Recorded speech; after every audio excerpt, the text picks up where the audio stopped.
Oh, yeah. I haven't gone through the entire assignment for week 3, but I don't think it was needed. The dog, was it the dog API assignment which was optional? Yeah. Yeah, and I don't think the that uh, router was needed, but I don't know. I didn't have time to check through the entire assignment, so I'm not familiar with all the requirements in week three's work. The thing is that in the task, they in the responses they didn't write that it should be full JSON. So they wrote that it should be only the status code. And I paid attention to that. And when I submitted, and AI reviewer started to tell me, you have to have the full response with the message inside. Okay, I put a message inside. Then AI reviewer tells, no, you need bare response. And that is the story. Oh, okay, wait, I'll have a look at that assignment, that section, and maybe try. Don't know whether I can submit it from my. No, I can't submit that assignment from my end on my dashboard, but I'll try to look at it and then maybe air out or share my findings on the same and discuss with the other people your frustrations so that they don't recur in the following assignments. If that's okay. Yeah, that's okay. Let's hear from Crystal. How has have you been?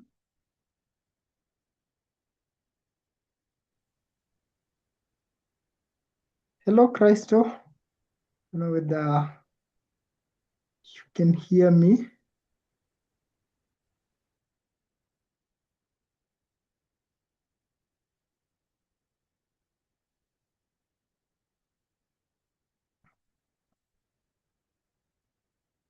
Oh, okay. It's okay. Your mic is not working today, but I hope you've been well. How about Liwang? I hope I'm getting these names correctly because I'm coming from completely a very different place. I'm from Kenya. Sorry, I forgot to mention that in our last meeting. So my pronunciation could be a bit off. Your Okay. pronunciation. Your pronunciation is better than the AI tool looking over my code. Okay. Thank you for that. So let me share my screen. We discussed today's assignment, and then yeah, everyone has been having similar issues with the Air Hub. Okay, we'll look into that. So let me share my screen. There we go. Okay. I hope you can see my slides. Yeah, we can see it. Okay. That's great. Mm, I think these ones are good. So today's lessons, today's concepts will be on protected routes and validation and hashing. But before I proceed, there was a question I was asked last time on why we don't use the try-catch block on middlewares. Uh, so for that, we normally don't use the try catch for middlewares because uh, Express has a way of catching errors that are thrown to the middleware, so it is handled internally. But the try and catch block, as I had said, we normally use them when we are interacting with external APIs. Example, the databases or any other APIs that execute outside our code and which might be prone to some error. Maybe their servers are down or something like that. So just needed to highlight that. And yeah, let's move on to today's concept that is protected routes, validation, and hashing. So in this lesson, we'll also introduce another middleware, that is the Auth middleware in our project. Last week we worked on other user controllers, and you organized your projects into controllers, middlewares, routers, and then the main app. So today we are going to extend on the same, but add now the tasks with their validation. So when we talk about validation and authorization, we'll look at who is allowed to do what and how to keep the password safe. That is all about today's lesson. So we'll look at authentication versus authorization. We'll look at protected task routes, task ownership, task controller functions. We'll do joy validation, password hashing, and then patch updates with object.assign, which is a peculiar feature in this assignment. And then we'll wrap up by maybe reviewing what is expected on this week's assignment. So on this week, we build upon what was introduced in week 3, that the controllers you created, the routes and middleware and error handling, and we'll keep on building in the same app. So we'll add task functions. That is, in the task controllers, we'll create create method, read, update,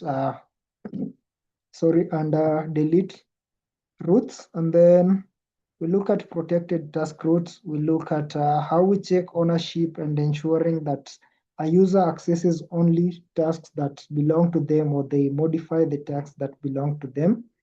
We look at joy validation, that is validating data before storing it. And then we look at password hashing.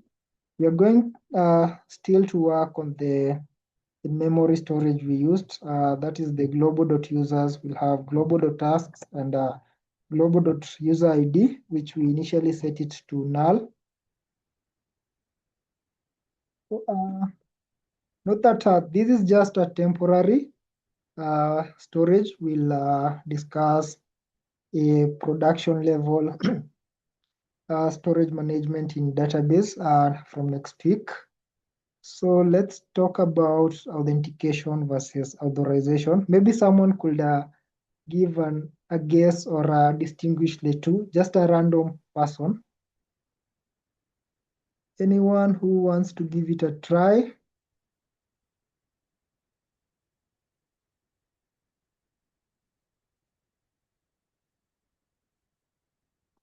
Okay, so for authentication, we just check who is logged in. And for this case, we are using the global.user, which is a temporary authentication signal.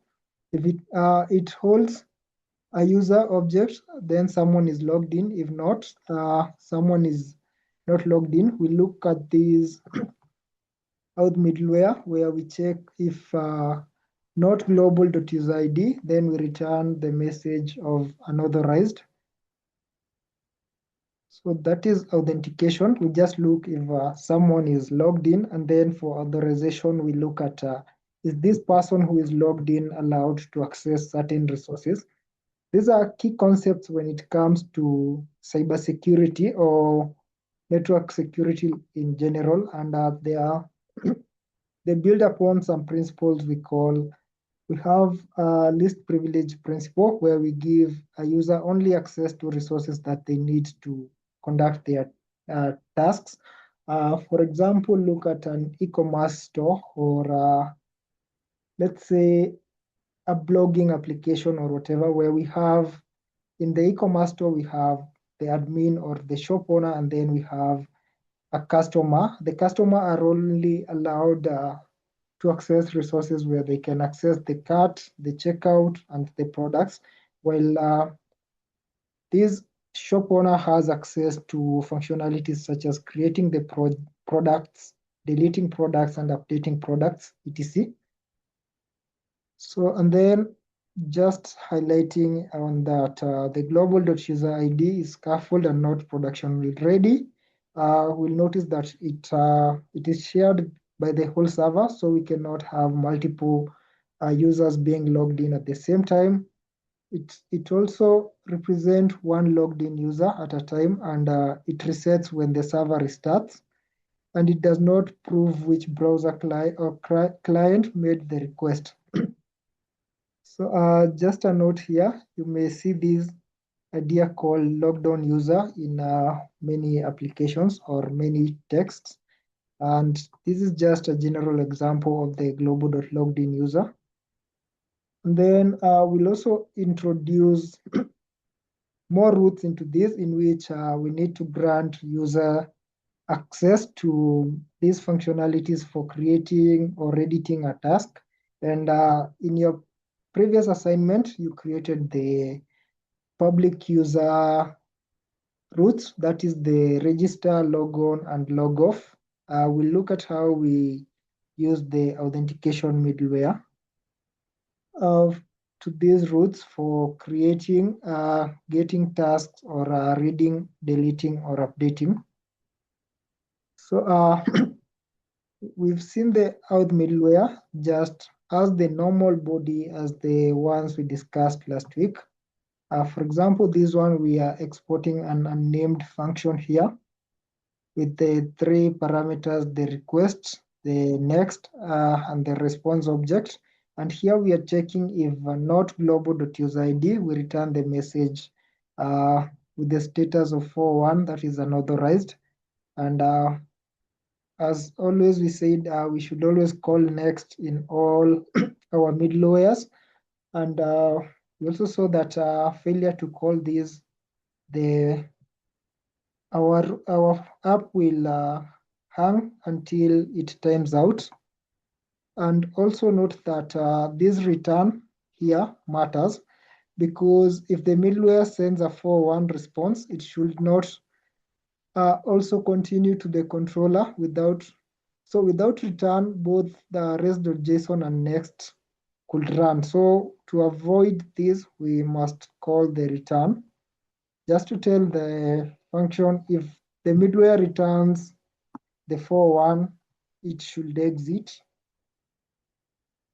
Okay, so this is how we mount the user root in app.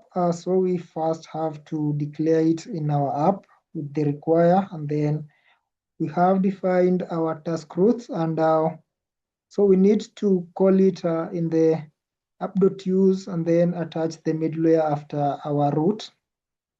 But you'll see, for example, I had already done this assignment. Like, let me see up.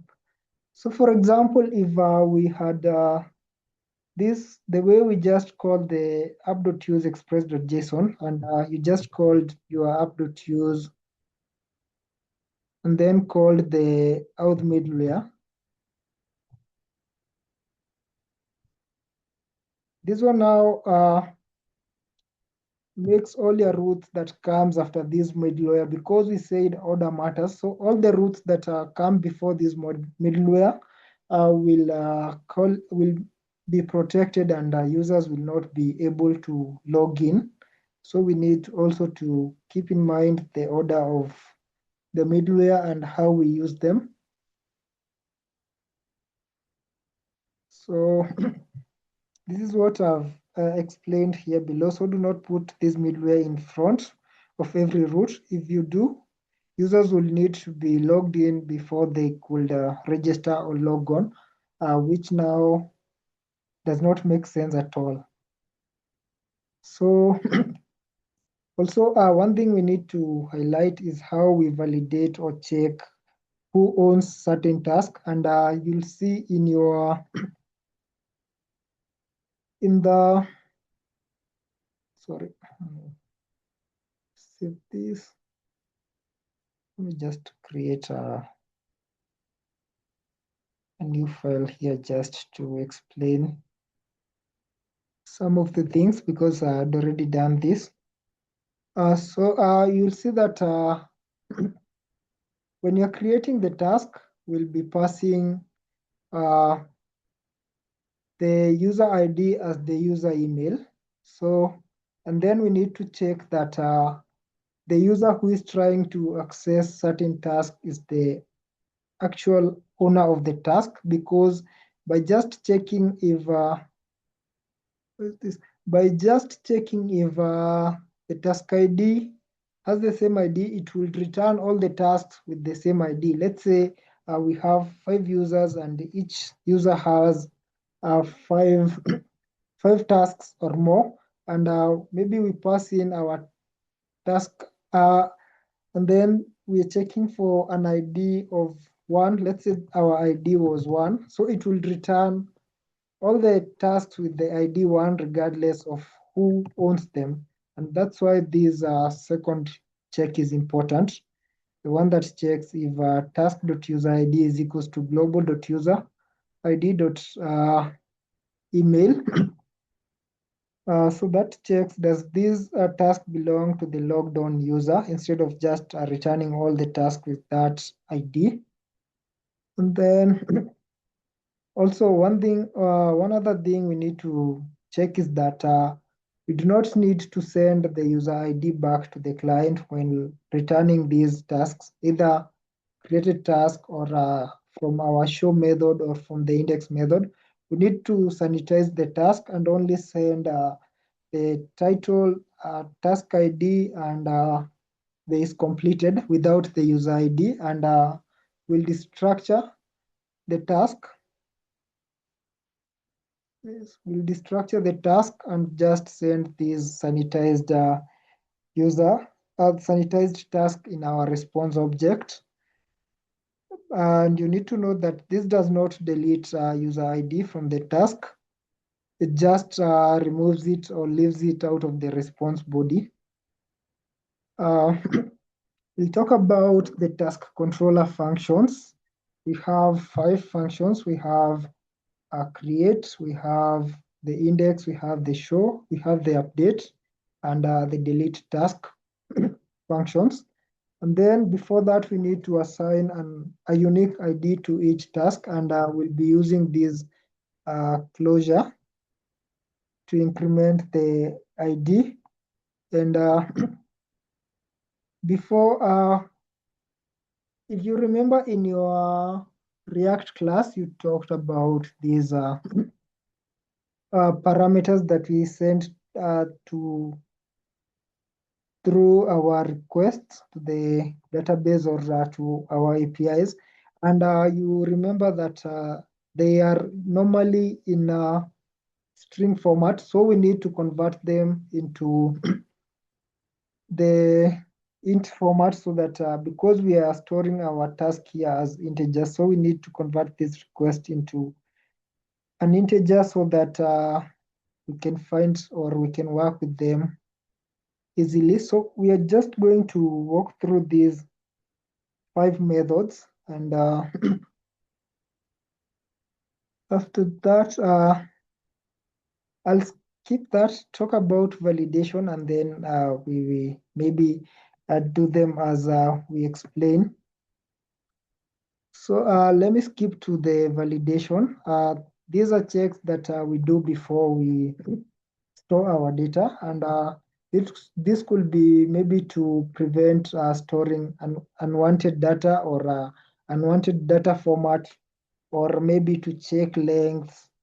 Yeah, and just for safety. So we'll be using Joy, which is normally used for validation. And so Joy can do this. It can check for required fields. It can check for types. Maybe sometimes you need to store strings, you need to store emails, or you need to store Boolean values. It can also trim to remove spaces or empty strings, and convert email to lowercase, and also provide default values. So these are methods which are provided by the Joy. Then we have, remember this, that Joy does not replace authorization, and in our case, a task body can be perfectly valid and still belong to a different user. So validation and ownership checks are separate layers. We need to understand that. So you create validation. In this week's assignment, you'll create validation and user schema. And that you also do patch, that is for updating. This is an example of the user schema that you'll create. So you'll have to declare the joy and then use it. So to create the user schema, we use the joy.object and then we pass in the fields that we want to validate. So for the email, it is we have to call joy.string and then we trim for empty values and convert it to lowercase with the dot lowercase and then it's email. So and required, we said that Joy provides all this functionality. And then for the name, it's string. We remove empty spaces and we check that it has a name must have a minimum length of 3 characters and a maximum length of 30 characters, and it should be required. So for the password, we can also declare a pattern. So we call the joy.string. We trim for empty spaces and it should be a minimum of 8 characters. And this is the pattern. You don't need to memorize this. You can generate these. You can generate these regular expressions, or they are easily found, and then the password is required, and we just export the normal way we export other modules. That is the user schema. So password must include, that's what this regular expression says. It must include small letters, capital letters, that is A to Z. It can include numbers from 0 to 9. So that is what this regular expression says. So the password must include upper and lower case letters, a number, and a special character, and at least a total of 8 characters here with the minimum. So we have now to validate our task, and in the task object we have different entries. We have the title, which must be a string. So we trim to remove trailing spaces or empty spaces, and then it should have a minimum of 3 characters and a maximum of 30 characters, and it's a required field. And then for the is completed, it's a boolean, so we call joy.boolean, and then we pass in a default value of false. For each and every task that we create, we give it a default value of is complete false, and it should not be null. Also, we have the patch task schema, which is for updating our task. We call the joy.object. So you'll just export this.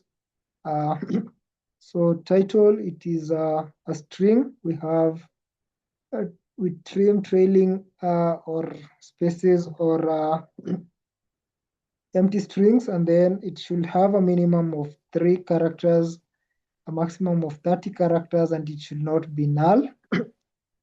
Then for the incompleted, it's a boolean, and it should not be null. And for this minimum value, we are telling our validation that for the update, we must at least pass one field to update. That could be either a title or the is completed field. Good.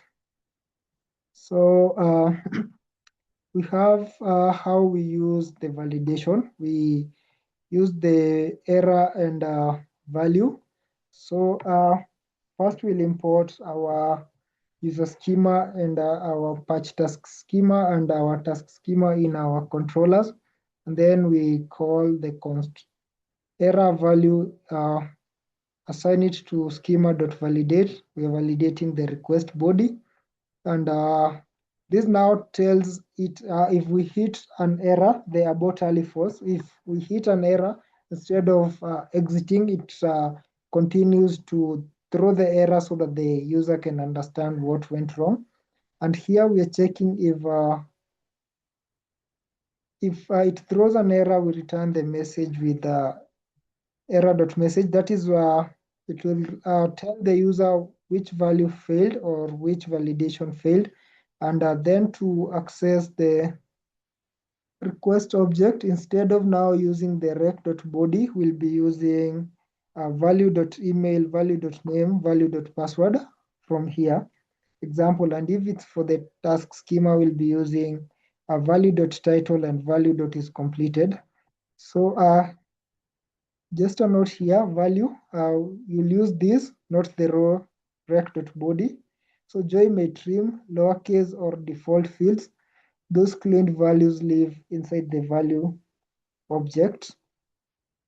So you need to also guard our request object. If the request.body does not exist, we should return an empty object. So we'll talk about password hashing and the flow that happens. We normally hash our passwords when the user registers. That is, we avoid storing plain text password because of security reason. Let's say, for instance, our database is compromised and maybe a hacker has access to details in our database. If we stored it in this plain text, you may find that most people have a tendency of reusing password. And now the hacker may be able to access a lot of user information, maybe their social media accounts, their financial accounts, and etc. So before we store the password, we have to hash it. That is adding some random strings. And then we store the hashed password instead of the raw password. And now, when during this logon, when the user submits the input, that is the email and their password, we have first to hash the submitted password and then compare it with the stored hash. I want you to check at something. Just look at the difference between hashing and encryption, because these are also concepts that are mainly used in cybersecurity. There is hashing and encryption. Just have a look at that, or maybe someone could paste in the chat what they understand of the two terms. So that is the flow. We'll look at the hashing function here, and in our case, we'll be using the Crypto, which is already installed in Express. We don't need to install it. And we'll use now the util function so that it can help us use the script. There's also another hashing method, which is I'm forgetting the name, but I'll record the name and then tell you. So we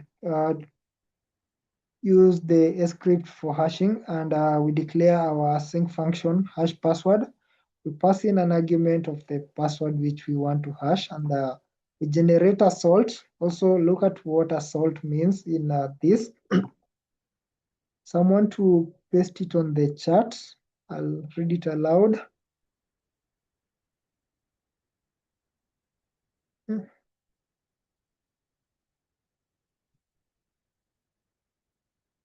Okay, and if I'm too fast, you can kindly say I'm going too fast. So our hash password function, we generate the salt using crypto.random bytes. That is, we generate 16 bits strings, and then we convert them to hexadecimal, that is the hex. And now we calculate the derived key with the these await a script password, and then we pass the salt and 64. So we'll generate a 60 we'll generate a string with 64 bits or a length of 64 characters, and then we return the salt together with the derived key. combine them as a value key pair, and then we stringify it to the hexadecimal still. So for the compare password function, we pass as argument the input password and the stored hash for this. So we have the const salt and key. We have stored hash dot split. The one will read from the database, or the ones will read from our password, and then const derived key. We first encrypt our password that the user inputs. That is the input password. Just the same way we derived our key by hashing our password. We pass in the same parameters, that is the salt and the 64, and then after that we will compare the two using the crypto.timing safety equal. We compare the key with the derived key. So a few codes to note that we'll use for this assignment are the 41 key, that is for unauthorized users or users who has not logged in. We have the 400, that is requested data is invalid, which will be returning in our validation logic. And then we have the 44 for task not found. We look at why 44 instead of 43. So you may see that some API use for 43 for forbidden, for logged in but not allowed. But this assignment requires us to use 44 for another user's task. That is to avoid revealing whether the task even exists. So yeah, so for these week's assignments, you have the files that you add, you have the task controller, you have the task routes, you have the out middleware, and you have the user schema and task schema invalidation.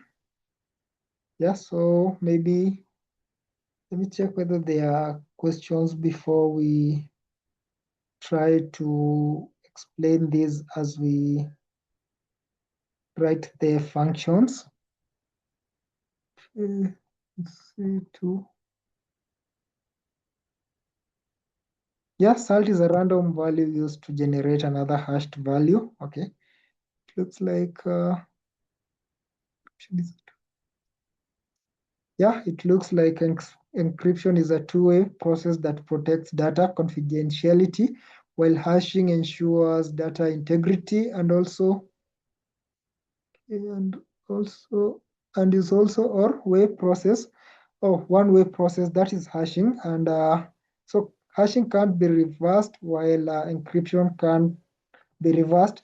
So I think also encryption to some extent maintains confidentiality and also authenticity of the data being transmitted. We normally encrypt data in transmission, that is for example, over the web using HTTPS, or data at rest. We can also store encrypt data at rest. This is to ensure that what was transmitted is what will be received at the end. And there are different ways of encrypting data. We have a public key encryption method where a sender encrypts data. Let's say the way we are communicating from my laptop, whatever message I'm sending is being encrypted, and within it will be attached a public key inside that data, which before any communication is established between two devices, they first need to exchange the intent of communicating, such that during that time, a private key will be sent when communication or the channel was established. And then after that, each request now has the encrypted data and then attached to it a public key, which now the receiver will use to decrypt this message. So also encryption now converts the message into an intelligible or illegible format. and it's reversible. So thank you so much for that answer. Okay, I don't know whether I was too fast or there's someone with a burning question. Anyone with a question, just post the question. Okay, so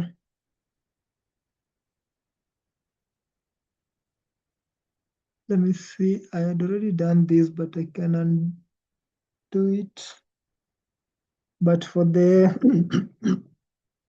for the task validation, we'll just use this function where we require the joy, and then we use the, let me start with the user validation, where we are checking the name as I had explained, and then the email, password with the pattern, and it's the required fields. We also have the task validation.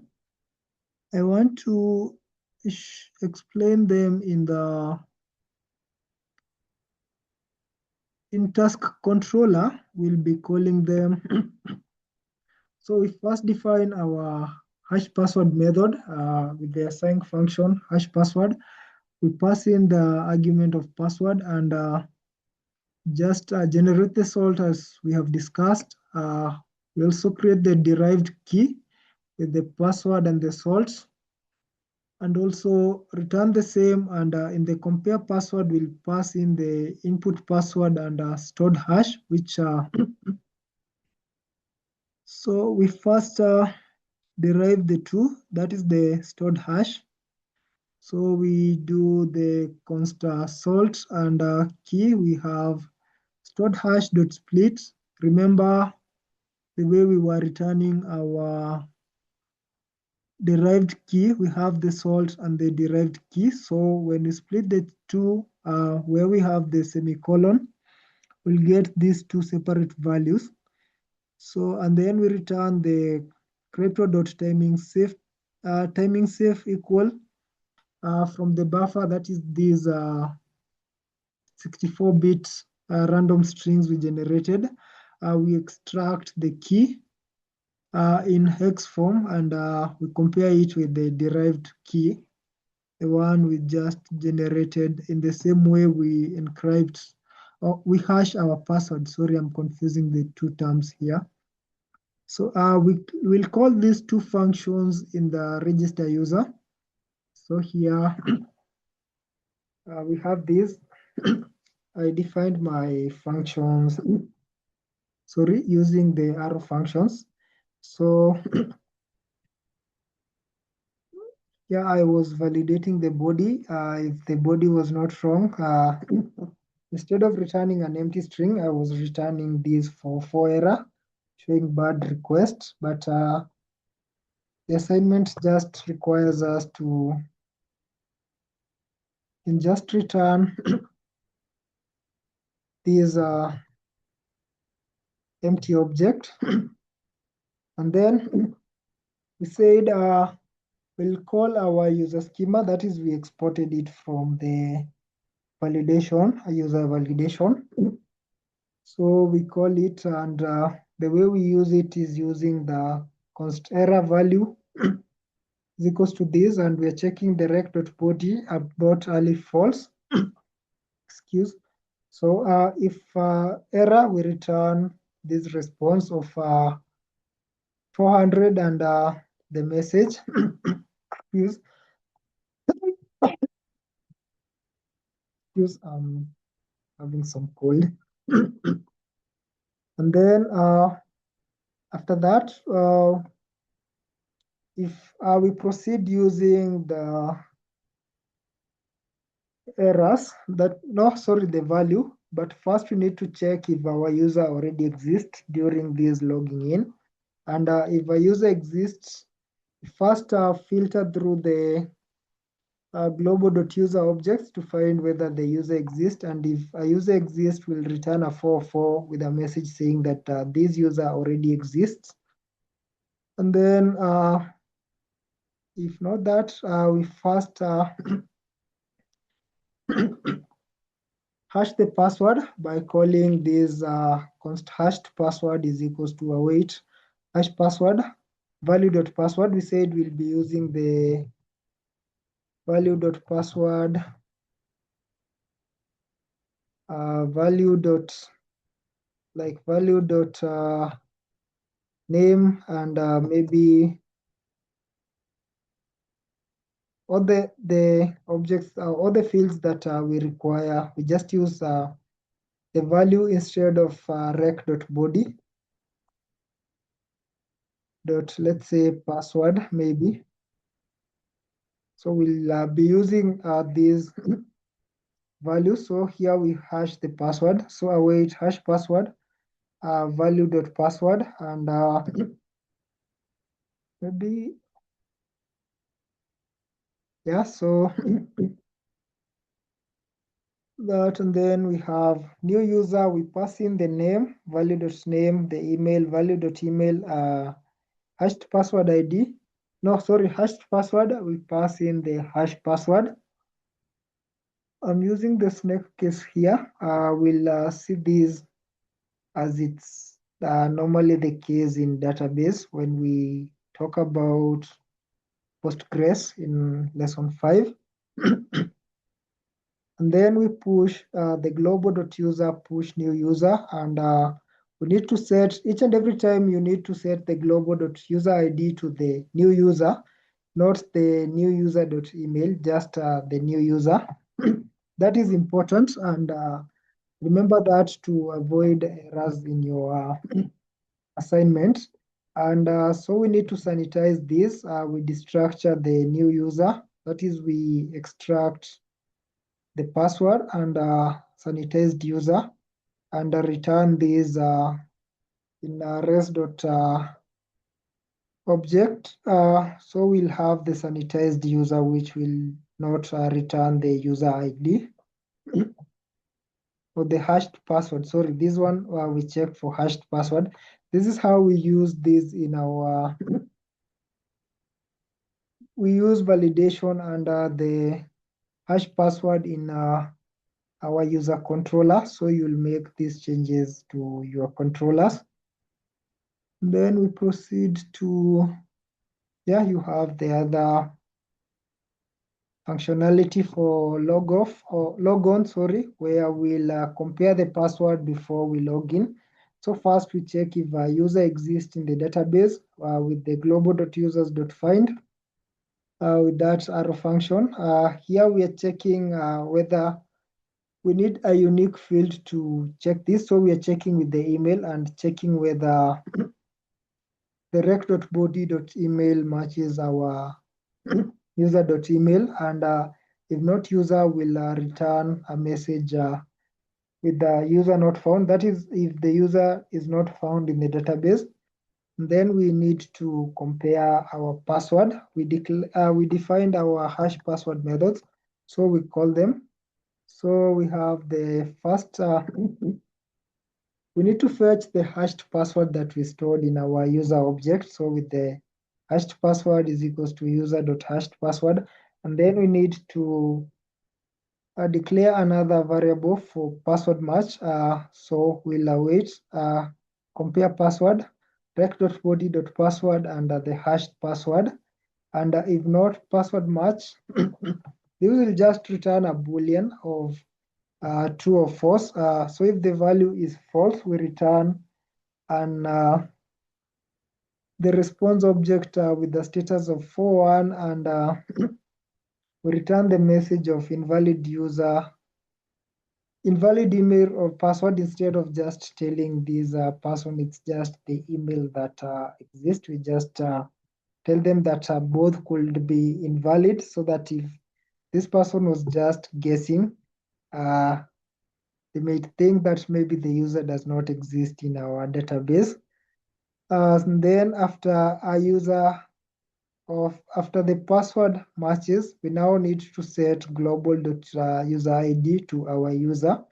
And remember we are passing all the fields from the user, so we need to remove the hashed password and return the sanitized user with the status code of 200. and the sanitized user. So for the logoff, we just set the global.userid to null and return the message user logged off successfully. So that is the changes in the user controller. And there will be no changes in the user routes or the way we call the user method in the app.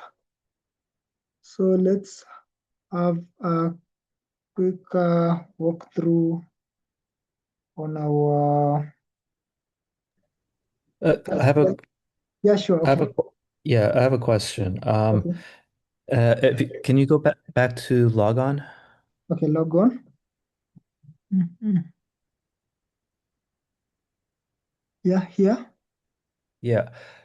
So I was doing the find Okay. user uh, checking both the email and the password at the same time, Yeah, and uh-huh. and I suppose doing it separately is probably a requirement of the assignment, but I was doing it at the same time. And I noticed that if I tried to do, because I was doing user.email equals rec body email, Okay. uh, and compare password. Here you Um, just like you compare yeah, like using this and you know the why my and yeah, cursor is hanging. Don't know what's oh sometimes my key has an issue.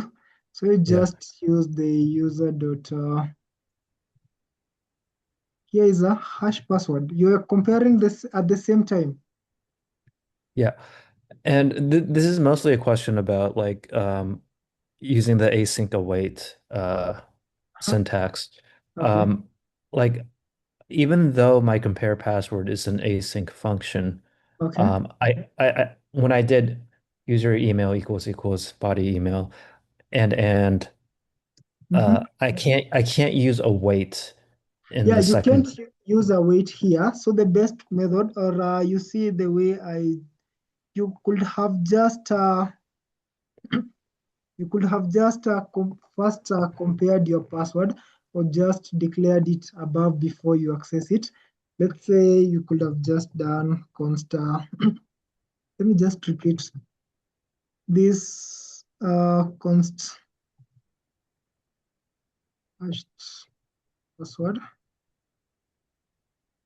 Okay. Hmm.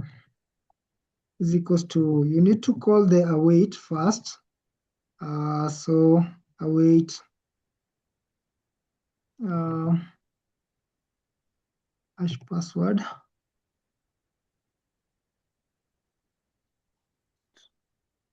So you Here we're just comparing the password. Sorry. So like that's I get separating into the two. I'm just wondering, is are you not allowed to use the await keyword on the you, second half here of like we yeah. just say, but an await or an asynchronous function returns a value, returns a promise, and you need to assign these.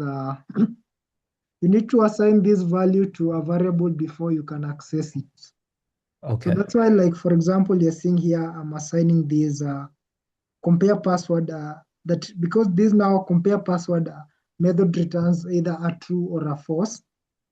So I'm assigning that to a password match so that I can use it. You cannot, you need to assign that to what that assign function returns to a value so that you can use it. You cannot use it directly or maybe to use because they return a promise. So, or maybe to use it, you remember the promise chaining using the .10. So maybe you could have done maybe that was compare password. Actually, let me do it. Let me show it on top here where you were trying to do that. And so you could have just done, but I'm not sure this will work. So compare password and then .10. So you say your, let's just call it password. But no, this can't work. I'm saying it can't work like that. Okay, password match. So excuse. Now this I don't think it can work. I'm even saying I'm doing the wrong thing already. So separate Well, best this is much less readable, so I wouldn't yeah, try it. I don't think I yeah, would try yeah. this. But you need to I'd really love to see how you are calling that. Uh, I could, was could you I was maybe just could you share your screen? I stop sharing and you try sharing your screen. But I see we have a few minutes left. But the best method is just separating the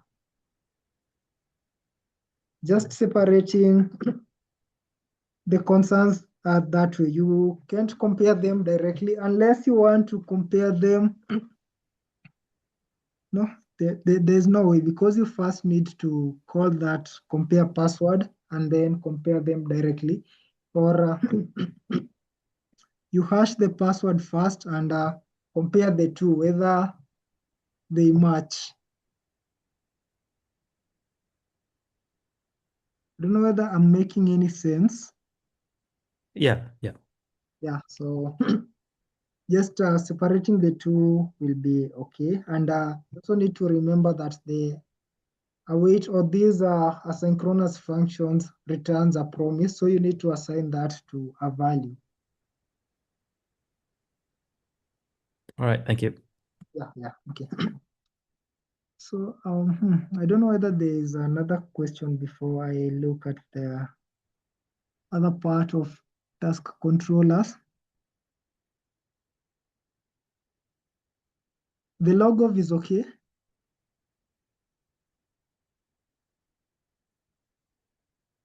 Okay, so let's look at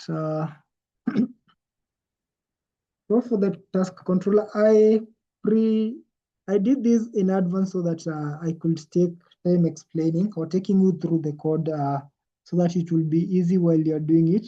Coding it will take quite some time. So in our task controller, we call in our task schema and the patch task schema from the validation folder we created. And then we using this closure to create the ID, just returns the last task number. That just increments our ID.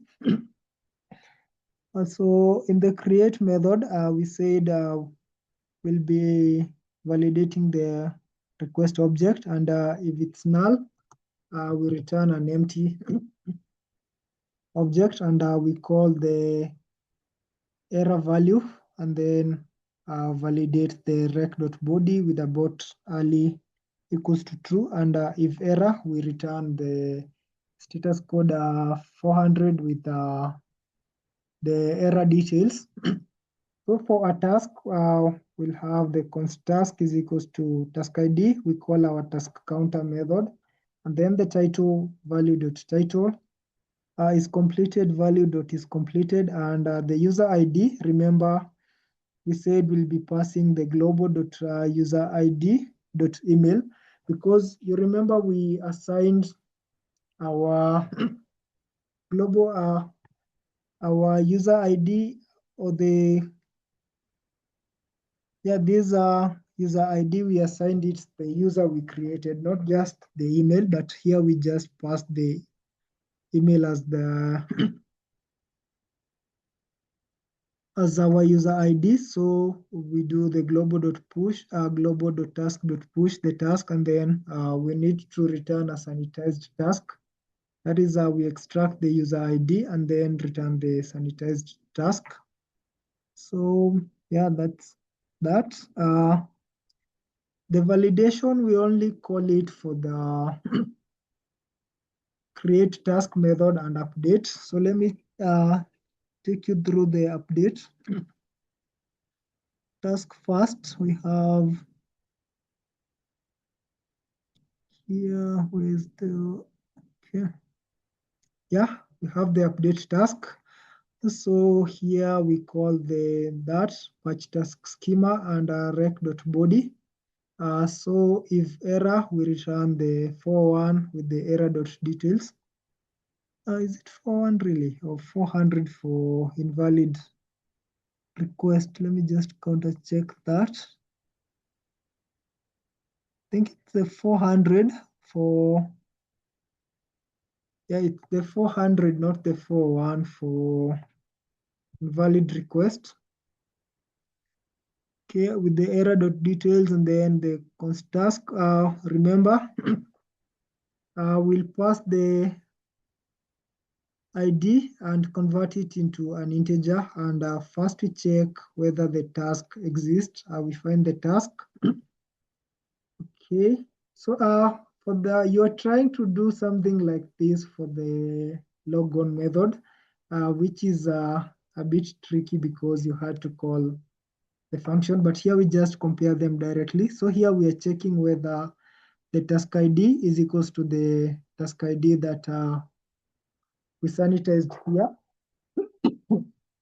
And then we also check that the global.user.email is equals to the global.user ID because we passed in the user ID field to be equals to the email.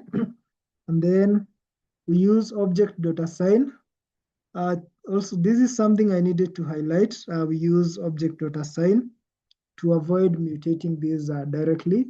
Because if we passed in directly, we could have overwritten all the other fields that includes the maybe the task ID, the user ID, all that could have been overwritten. So to avoid mutating, we use the object.assign method, sanitize the user and sanitize the task and return that. So that's how we do the update and delete. All the other methods are simple because we will not be calling or we will not be doing any validation, but need to take you through one. Just give me like 3 more minutes. I finalize on this. I needed to check on this delete also. So for the delete, you also need to check same check we were doing whether the task exists. But first we need to convert the ID to an integer, and then here for the delete, because we are storing our tasks as an array, so we need to find the index of the task before we can delete it. So we do the global.task.find index. So pass in our arrow function. We filter through the tasks for the ID check and user email check to verify that they belong to the currently logged in user. And if the index is not found, we check for a not found index like this. So we cannot do this normally because we normally check this. So if not index, this could validate values that maybe a 0 could also pass or a value that does not exist. So we just check the email like that. Sorry, if the index does not exist, and then we return task not found. And so for the delete, we'll do global.task.splice because we need to return the deleted task. So we pass in the index and we are just deleting one value in that index and return the sanitized task. So you also need to check on how you delete the tasks. So export these methods. Also, how you set these parameters, because you'll need to find a task by ID for you to delete it. You also need to find a task by ID for you to update it, and to show a particular task is that we pass in these parameters using, for example, the way we are doing here with the, so for example, that one. So router.post, okay, patch. Then you need to pass these parameters, okay, like that, and you name it ID, and then pass the method you are using. So this is what now allows us to use rec.params here. That is task controllers.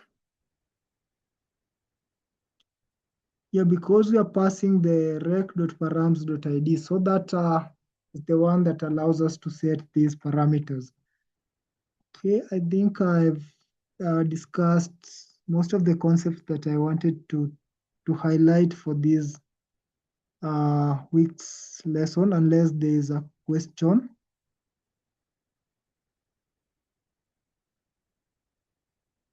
Okay.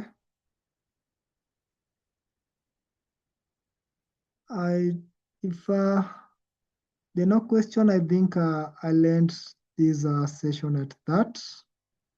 And thank you so much for your time, and have a good evening. You can leave at your own pleasure. But if you have a question, you can post your question.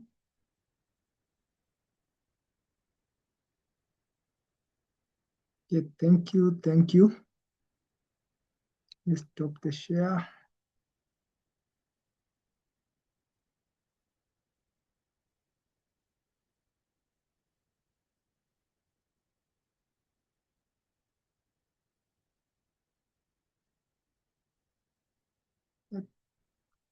Okay.